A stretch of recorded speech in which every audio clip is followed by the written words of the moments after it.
Bonjour chers auditeurs et chères auditrices, de notre web radio R212, notre auteur Marouane Bouchiki, en sa qualité de chroniqueur invité, partage son avis et sa réflexion avec vous dans cet article intitulé Crise de l'autorité éducative au Maroc, une école en perte de repères. Le voici en podcast pour vous. Marouane Bouchiki ouvre son propos par ces mots, qui plantent d'emblée le décor d'un constat préoccupant de la manière suivante.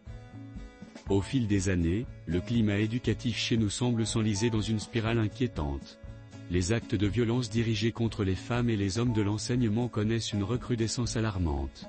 Ce phénomène, bien loin d'être marginal, s'inscrit désormais comme une réalité persistante, témoignant d'une crise profonde des valeurs qui minent silencieusement les fondements de l'école et, au-delà, ceux de la société tout entière. Poursuivant son analyse, Marouane Bouchiki met en lumière la gravité croissante de ces situations, en insistant sur le fait que il ne s'agit plus, hélas, de cas isolés. De plus en plus nombreux sont les témoignages d'enseignants et d'enseignantes victimes d'agressions physiques ou verbales dans l'exercice de leurs fonctions. L'exemple tragique survenu à Arfoud en est une illustration dramatique. Une formatrice au sein d'un institut de formation professionnelle a succombé à ses blessures après avoir été attaquée par un stagiaire, le dimanche 13 avril 2025. Ce crime odieux, perpétré dans un espace censé être dédié à l'apprentissage, a provoqué un véritable choc dans l'opinion publique. Il révèle, en creux, l'étendue d'un malaise systémique. Après cette mise en contexte glaçante, Marouane Bouchiki explore les racines profondes de cette crise en introduisant la réflexion suivante. En effet, les établissements scolaires, autrefois perçus comme des sanctuaires du savoir et de l'éveil intellectuel, tendent de plus en plus à devenir des terrains d'affrontement. Cette transformation inquiétante nous contraint à interroger les racines du mal. À cet égard, 4 facteurs majeurs semblent interagir de manière étroite. C'est ainsi que Marouane Bouchiki entame la présentation du premier facteur qu'il identifie, en insistant sur un élément fondamental de cette manière.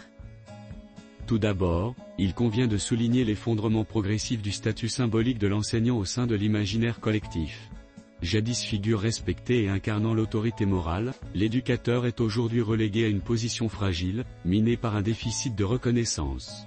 Cette perte d'aura s'explique, en partie, par l'érosion des valeurs éducatives transmises au sein de la cellule familiale, désormais moins apte à jouer son rôle d'instance de socialisation morale. Ensuite, force est de constater que certains discours institutionnels et médiatiques n'ont cessé de nourrir une perception négative du corps enseignant.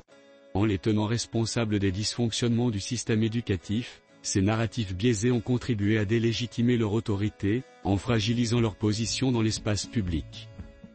D'autant plus que, ces derniers temps, la société dépouille l'enseignant de son pouvoir charismatique, ainsi que de son statut de modèle et de repère éclairant le chemin de nos enfants, en diffusant des anecdotes abjectes sur ceux qui gardent les clés d'un secteur noble, pourtant essentiel au bien-être de toute nation aspirant à devenir une puissance. Par ailleurs, le cadre juridique actuel se révèle inadapté face à la montée de cette violence. En l'absence de lois protectrices claires et de sanctions dissuasives, les agressions se multiplient, dans une impunité presque normalisée. Ce vide législatif envoie un message trouble, sinon permissif, encourageant la récidive. Enfin, il serait vain de dissocier cette problématique de la crise globale que traverse l'école publique marocaine. Dévalorisée, fragilisée par des choix politiques souvent incohérents, l'institution scolaire est de plus en plus perçue comme une entité inefficace, incapable d'assurer son autorité ni de garantir la sécurité de ses acteurs. L'auteur conclut son analyse en soulignant avec force que ces actes de violence ne sont pas de simples faits divers isolés, mais bien le reflet d'une situation systémique en ces termes. Ainsi, la violence croissante envers les enseignants ne constitue pas seulement une série de faits divers. Elle est le symptôme d'un mal plus profond, celui d'un modèle éducatif en quête de sens, dans une société en mutation rapide.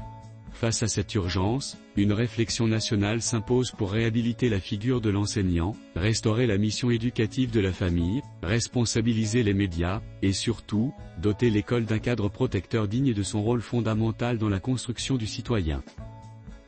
Chers auditeurs de la web radio R212, merci d'avoir été à l'écoute de ce podcast, et de partager avec nous ce moment d'échange et de découverte. Votre présence et votre fidélité sont notre plus belle récompense. On se dit à très bientôt, si vous le voulez bien. Avec toute notre gratitude, l'équipe de R212.